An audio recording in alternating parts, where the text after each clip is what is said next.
Hello guys, Nannu Mannu channel पर आप सभी का स्वागत है। 10वीं के दिन मैंने आपको गंगा दशहरा की कथा सुनाई थी। आज मैं आपको जेठ महीने की कथा सुनाती हूँ। कथा उस समय की है जब प्राचीन काल में पृथ्वी पर राजा पृथु राज्य करते थे। पृथु के राज्य में जयदेव नामक एक ब्राह्मण रहता था। ब्राह्मण के 4 पुत्र थे। चारों का विवाह हो चुका था। बड़ी पुत्रवधू गणेश चौथ का व्रत करना चाहती थी। उसके लिए उसने अपनी सास से आज्ञा मांगी तो सास ने इनकार कर दिया।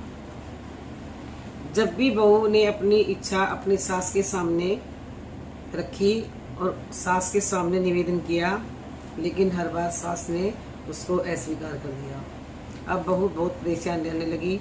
वह मन ही मन अपनी व्यथा गणेश महाराज को सुनाने लगी और गणेश महाराज से अपनी पूजा के लिए प्रार्थना करने लगी। बड़ी बहू का एक विवाह योग्य लड़का था।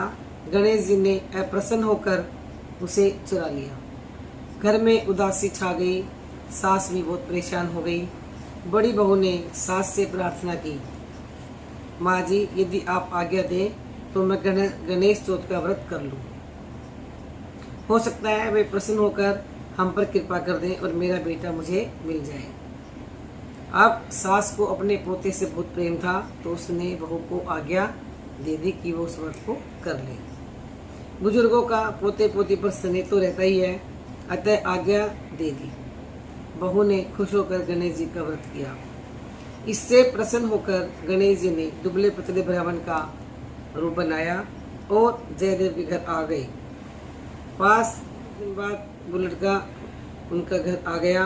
सास और बहू ने बड़ी श्रद्धा और प्रेम के साथ उन्हें भोजन कराया। गणेश जी ने तो उन पर कृपा करने के लिए ब्राह्मण का वेश बनाया था।